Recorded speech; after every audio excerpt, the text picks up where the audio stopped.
안녕하십니까. 환경산업기술원 미래환경기술실의 조원희 수석연구원입니다.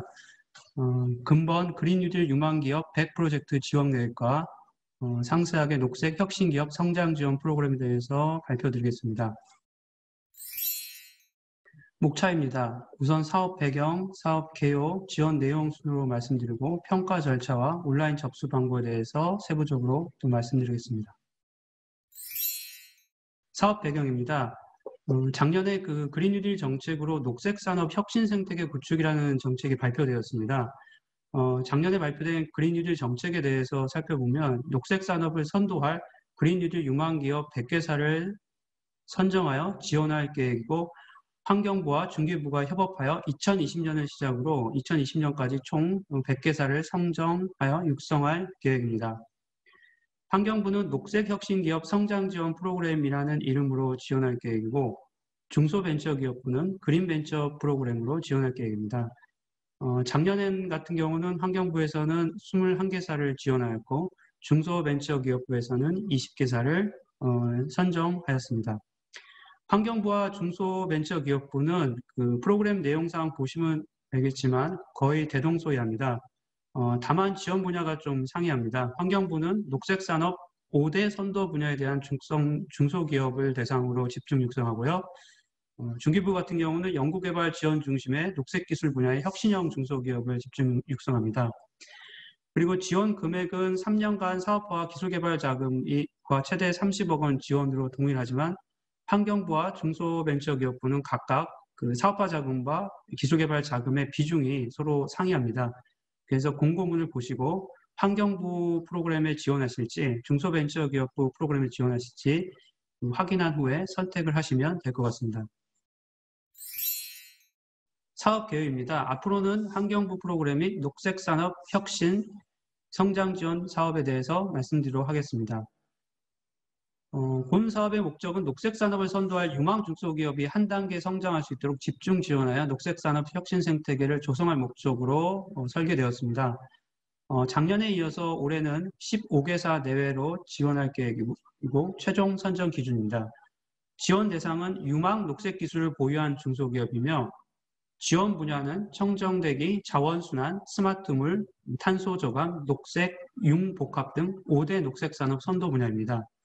아래 표에 있는 예시는 기술적인 예시이기 때문에 이 평가의 어떤 그 용이성 또한 그 지원 분야의 상세한 내용 확인을 위해서 저희가 나름대로 관련 기술을 예시하였습니다.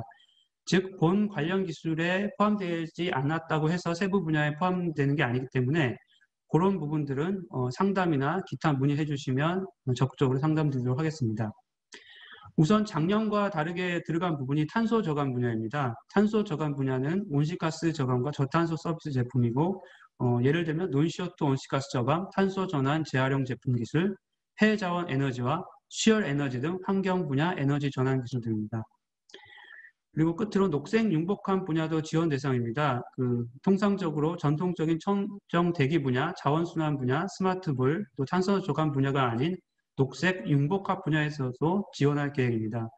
녹색 융복합 분야에서는 디지털 IoT, AI 등 관련 기술을 적용한 융복합 환경사업, 그리고 생물 생태를 특성한 생태 모방 기술, 생물 자원을 활용한 환경 친화 제품 등 생물 관련 산업이 해당이 됩니다. 체크 포인트인데요. 이 지원 사업과 관련하여 많이 문의하시는 것에 대해서 저희가 나름대로 자세하게 설명드리기 위해서 마련하였습니다. 첫 번째 내용입니다. 기업들이 이제 문의를 녹색 기술을 보유한 기업이 실제인 지원 대상이기 때문에 녹색 기술 보유를 증명하기 위해서 반드시 인증서가 필요하냐라는 질문이 많습니다. 본 사업에 대해서는 녹색 기술 인증서 발급이 필수적으로 의무사항은 아닙니다. 다만 기술 특허랄지 관련 제품 매출액이랄지 기술 이전 약정서 등으로 증명이 가능해야 됩니다. 두 번째, 사업화하고자 하는 기술 산업 분야가 5대 녹색산업 선도 분야에 반드시 하나에 해당되어야 되고요. 5대 녹색산업 선도 분야 중에 하나를 선택을 해서 신청을 하셔야 됩니다.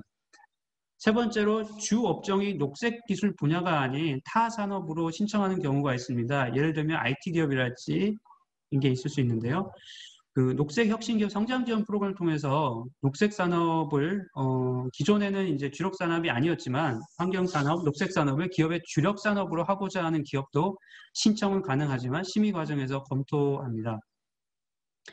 2개 이상 기업이 컨소시엄 형태로 신청하는 것은 불가능하며 중소기업 단독으로 신청을 해주셔야 됩니다.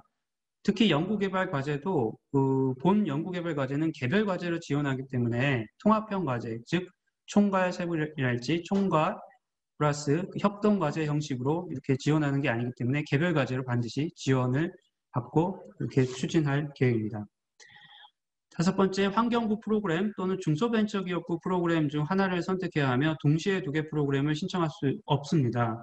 환경부와 중기부 프로그램은 하나의 예산을 모태로 해서 만들어진 기획된 사업으로서 환경부나 중기부 사업 중에 하나를 반드시 선택을 해서 신청을 하셔야 됩니다. 지원 내용입니다. 본 사업의 이제 특이사항으로는 사업화 과제와 R&D 과제를 동시에 지원하는 프로그램으로서 사업화 과제와 연구개발 과제를 반드시 2개 과제를 신청을 하셔야 됩니다. 사업화 과제는 시제품 제작, 성능평가, 제품 설비의 인검증 및 홍보, 기술사업화 촉진 컨설팅, 해외시장 진출 등 사업화 자금을 지원하게 됩니다. 연구개발 과제는 녹색 기술에 대한 고도화 및 첨단 기술 확보를 위한 실용화와 실증화 R&D 지원이고요. 기초 단계의 원천 단계의 어떤 지원은 되지 않는 점을 좀 유념하여 주시면 될 것 같습니다. 사업화에 대한 지원 사업명은 녹색혁신기업 성장지원사업입니다. 그리고 연구개발 과제 사업명은 유망 녹색기업 기술혁신개발사업입니다. 그리고 각각의 사업에 대한 과제는 지원기간은 동일하여 3년이고요. 2021년도 올해 정부 출연금은 사업화에 7.5억 원 이내, 총 3년에 22.5억 원 이내고요. 연구개발 과제는 1년에 2.5억 원 최대 이내, 총 3년에 7.5억 원 이내입니다. 체크 포인트입니다. 사업화 과제와 연구개발 과제는 반드시 모두 작성하여 신청서를 제출해 줘야 되는데요. 간혹 이제 공고문이랄지 사업 안내문을 좀 제대로 읽지 않으시고 잘못해서 둘 중 하나만 제출하는 경우가 있는데요. 둘 중 하나만 제출하는 경우는 아예 접수가 안 되기 때문에 자격 요건이 미달입니다. 사업화 과제, 연구개발 과제 반드시 모두 작성해서 제출을 부탁드립니다. 그리고 사업화 과제 아이템과 연구개발 과제 아이템을 어떻게 구성해야 되는지에 대한 질의가 많이 오는데요. 사업화 과제 아이템과 연구개발 과제 아이템은 동일할 수가 없습니다. 그래서 아이템은 가능하면 다른 내용의 아이템을 신청기업이 자체적으로 발굴하여 각각의 과제를 작성을 해줘야 되고요. 예를 들면 사업화 과제는 기업의 핵심 성장 동력 및 주력 사업으로 낼 수 있는 아이템을 선정해 주시고 연구개발 과제는 기술 고도화를 통해서 해당 기업이 국제 경쟁력을 확보할 수 있는 아이템을 제출을 해주시면 됩니다. 그리고 사업화 과제 같은 경우는 이제 사업화 목표액을 설정하게 되어 있습니다. 사업화 목표액은 총 정부 지원금의 최소 2배에서 3배 이상으로 매출액 목표를 설정하는 것을 권고드립니다. 그리고 설정된 사업화 목표액은 협약기간 내 관련 사업화 기술 제품으로 인해 매출 발생이 필요합니다. 그리고 본 프로그램은 3년간 프로그램인 반면에 단연도 협약과제입니다. 즉 1단계는 2년, 2단계는 1년입니다. 즉 2+1년으로 구성되어 있고 1단계 중인 1차 년도에서 2차 년도 넘어갈 때는 1차 년도에 대한 연차 평가는 생략합니다. 다만 1차 연도에 대한 실적 그리고 다음 연도인 2차 연도에 대한 계획서는 별도로 제출하셔야 되고요. 저희 연구관리 전문기관에서 검토해서 승인하는 형식으로 단계로 진행이 됩니다. 신청서 작성입니다. 신청서 작성은 본 화면에서 보시다와 같이 기업성장전략서, 사업화 계획서, 그리고 연구개발 R&D 계획서를 모두 제출하고 이렇게 신청을 하셔야 됩니다. 즉 간혹 기업성장전략서를 누락하실 수도 있는데요. 기업성장전략서는 필수 서류입니다. 기업성장전략서에는 사업화계획서와 연구개발계획서에 담긴 내용이 당연히 필수적으로 들어가야 되고요. 기업의 성장을 위한 전략서에 맞는 그런 내용을 반드시 작성하여 제출해 주시기 바랍니다. 그리고 본 사업은 녹색혁신기업 성장지원 관리 지침에 어떤 적용을 받게 됩니다. 그래서 관리 지침에 만약에 포함되지 않은 세부 내용은 사업화 과제 같은 경우는 중소환경기업 사업화 상용화 관리 지침하고 별도로 있습니다. 이 중소환경기업 사업화 상용화 관리 지침을 적용받게 되고요. 연구개발 과제는 환경기술개발 사업 운영 규정, 연구관리 지침, 연구개발비 정산 지침 등을 적용받게 됩니다.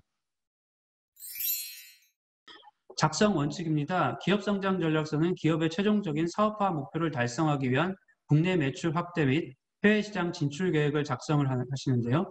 사업화와 연구개발 계획서의 내용이 반드시 포함되어야 됩니다. 사업화 연구개발은 신청기업 단독으로 추진하고 작성해야 됩니다. 간혹 2개 이상 기업이 공동으로 신청할 수 있느냐는 문의가 오는데요. 2개 이상 기업이 공동으로 신청할 수는 없습니다. 사업화 과제에서 위탁사업비에 관련된 내용입니다. 사업화 과제 위탁사업비 편성하는 내용이 있습니다. 이 위탁사업비는 사업비의 일부를 외부 기관에 용역을 주어 위탁 수행하는 경비이고 아래 반드시 9가지 분야에서만 기술사업화 촉진 컨설팅 비용에 한해서 적정 소요 금액을 편성합니다.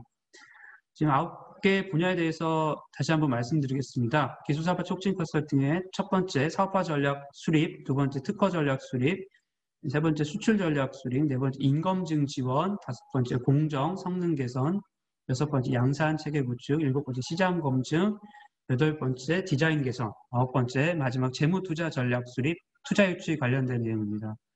그래서 9개 분야에 반드시 맞는 내용을 제출해 주셔야 되고요. 9개 분야가 아닌 기술개발 성격이랄지 R&D 성격의 내용을 위탁사업비로 편성을 할 수가 없습니다. 그 이유는 이제 사업화 과제 목적상 R&D 성격이 아닌 사업화를 목적으로 추진 계획을 수립하고 신청을 하시고 작성을 하시고 그에 따른 수행을 하셔야 되기 때문에 그렇습니다. 사업화 및 연구개발 과제 참여 인력은 2개 모든 과제에 참여하는 중복 인력을 최소화해 작성하는 것이 원칙이고요. 과제 책임자의 타 사업에 대한 중복 참여에 따른 수행 능력도 평가됩니다. 연구개발 계획과 사업화 계획은 모두에 말씀드린 바와 같이 동일한 아이템으로 신청을 하면 안 된다고 말씀을 드렸는데요. 만약에 똑같은 아이템에 똑같은 어떤 내용으로 신청서를 작성하시게 되면 이게 어떤 문제가 발생하냐면은 연구개발이 완성되지 않은 시점에 사업화를 1차 연도로 바로 추진해야 되는 논리적인 모순이 발생하기 때문에 가능하면 각각 다른 아이템을 권장하고요. 유사한 아이템이랄지라도 그런 TRL 기준에 맞는 이런 작성 계획을 해주시면 감사드리겠습니다. 기업의 중장기 연구개발 계획과 사업화 전략을 참고하여 제품 포트폴리오 다변화, 신사업 시장 진출, 제품 고도화를 통한 국제 경쟁력 확보 등을 목표로 한 기업 성장 전략 관점에서 작성이 필요합니다. 온라인 접수 방법입니다. 온라인 접수는 에코플러스 연구관리 시스템에서 접수를 진행하시게 됩니다. 이 온라인 에코플러스 연구관리 시스템은 인터넷 익스플로러에서 잘 작동이 되기 때문에요. 인터넷 익스플로러에서 연구관리 시스템에 접속하여 신청하시면 됩니다. 사업 신청 시 숙지사항입니다. 사업화와 R&D 과제는 2가지 과제 모두 신청하셔야 되고요. 웹상에서 입력한 내용을 인쇄한 웹 출력물이라고 있습니다. 이 웹 출력물은 신청서 앞부분에 반드시 삽입하는 내용이기 때문에 신청서 앞부분에 반드시 삽입하여 방법을 숙지해서 반드시 준수해 주시기 바랍니다. 그리고 과제에 참여하는 모든 인력에 대해서 나중에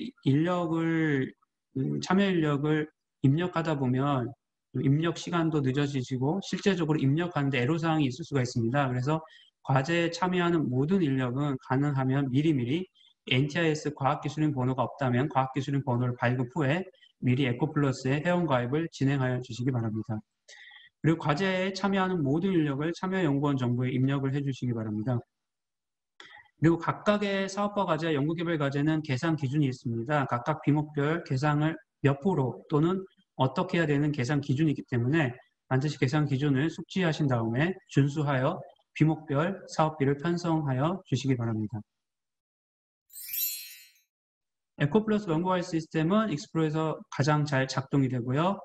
그리고 접수 마감 당일에 사용자가 많이 몰립니다. 그래서 사전에 미리 등록을 완료해 주시기 바랍니다.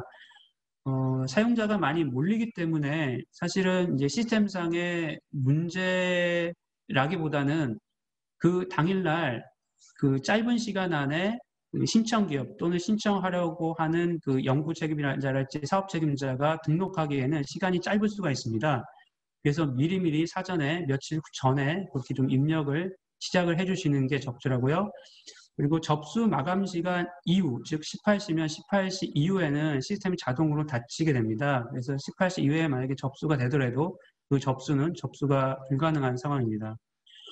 그리고 마감 시간에는 17시 30분에서 17시 59분까지는 문의 전화가 매우 많습니다. 그래서 통화가 어려울 수 있기 때문에요. 사전에 그 신청이 완료될 수 있도록 해주시면 좋을 것 같고요. 그리고 방금 말씀드린 바와 같이 시스템 입력하는 기간을 며칠간 여유를 두고 최소 5일 전부터 시스템에 접속해서 입력에는 문제가 없는지 입력을 시작하여 주시기 바랍니다. 만약에 당일에 입력을 시작해 다 마무리를 짓겠다라고 하면 당일에 입력을 시작해서 마무리하는 것이 거의 어려울 수가 있습니다. 그렇기 때문에 반드시 사전에 시작을 해주셔야 되고요. 그리고 PC하고 노트북 문제로 신청기업에서 입력 과정에서 애로사항이 있는 경우가 종종 있습니다. 그러면 해당 저희 서버의 문제보다는 그 신청 기업이 그 보유하고 계신 PC나 노트북 자체의 환경 설정 문제가 있는 경우가 있습니다. 그래서 원활하게 입력이 되는 컴퓨터로 작업을 시작해 주시고요. 그 컴퓨터가 계속 완료까지 할 수 있도록 해주시면 감사드리겠습니다. 그리고 사업 및 연구 책임자가 아닌 다른 분이 신청하는 경우가 종종 있습니다. 이 경우 누락하거나 실제 접수가 안 되는 경우가 있는데요. 사업 및 연구 책임자가 직접 입력을 하시거나 감독하에 신청할 수 있도록 해주시기 부탁드리겠습니다.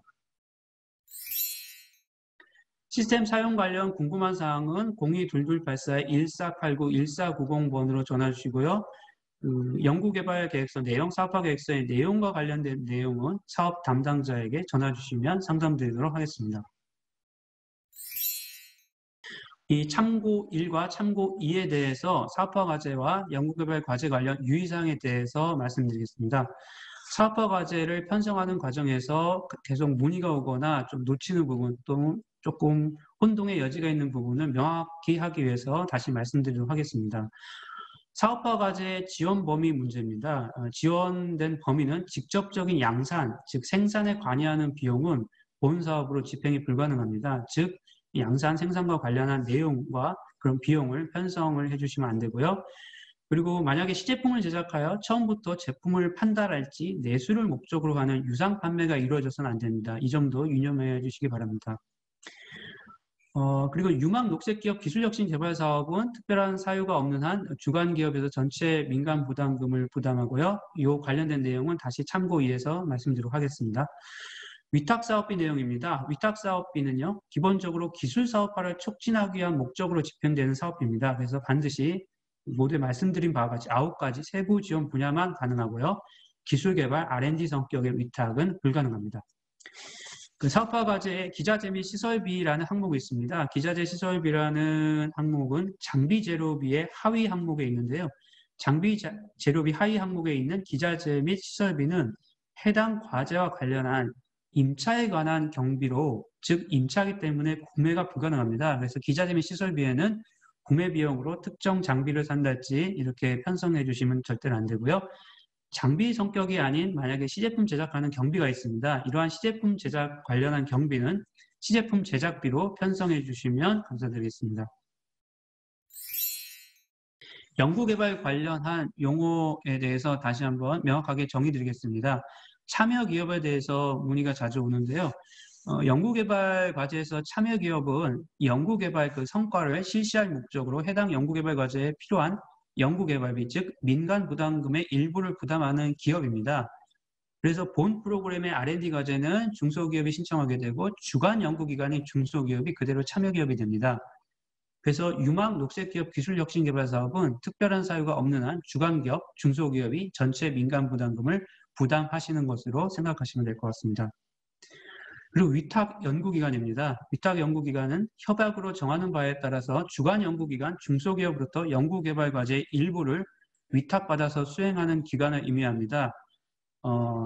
하지만 연구개발 목표 달성을 위해서 부수적인 기술개발이 아닌 핵심적이고 중요한 기술개발 내용을 위탁기관에 의존하는 방식은 평가 과정에서 또 부정적인 영향을 주기 때문에 그러한 위탁 연구는 지양하여 주시기 바라고요. 실제적으로 중소기업 주간 연구기관이 연구개발 과제의 핵심적인 내용을 수행하고 하는 방향으로 연구개발 계획서를 작성해 주시면 감사드리겠습니다. 연구시설 장비비 관련 내용입니다. 연구시설 장비비는 연구개발 과정에서 필요한 필수적인 반영구적으로 쓸 수 있는 내부 연한이 있는 연구장비 등을 구매할 때 연구시설 장비비로 편성을 하는데요. 이러한 내용들을 시제품 제작 관련 비용으로 혼동하시는 경우가 있습니다. 그래서 시제품 제작 관련 비용은 시제품 제작 관련 비용에 편성해야 되고요. 연구시설 장비비에 시제품 제작 관련 비용을 편성을 하지는 않습니다. 연구시설 장비비 내용은 또한 3천만 원 이상의 연구장비는 예산심의 요청서를 반드시 작성하여 제출을 해주셔야 됩니다. 3천만 원 이상의 연구장비는 예산심의 요청서를 의무적으로 작성을 해주셔야 되고요. 시험 제품 및 시험 설비 제작 경비가 있습니다. 연구시설 장비가 아닌 시험 제품, 시험 설비 제작 경비가 있는데요. 시험 제품 및 시험 설비 제작 경비는 연구 재료비 항목에 편성을 해주시면 되고요. 연구 장비와 헷갈리지 않도록 해주시면 될 것 같습니다. 그리고 더불어 연구 장비 성격의 비용은 연구 재료비 항목에 편성해서는 안 됩니다. 지금까지 녹색혁신기업 성장지원 프로그램에 대해서 발표를 마치고요. 끝까지 경청해 주셔서 감사합니다.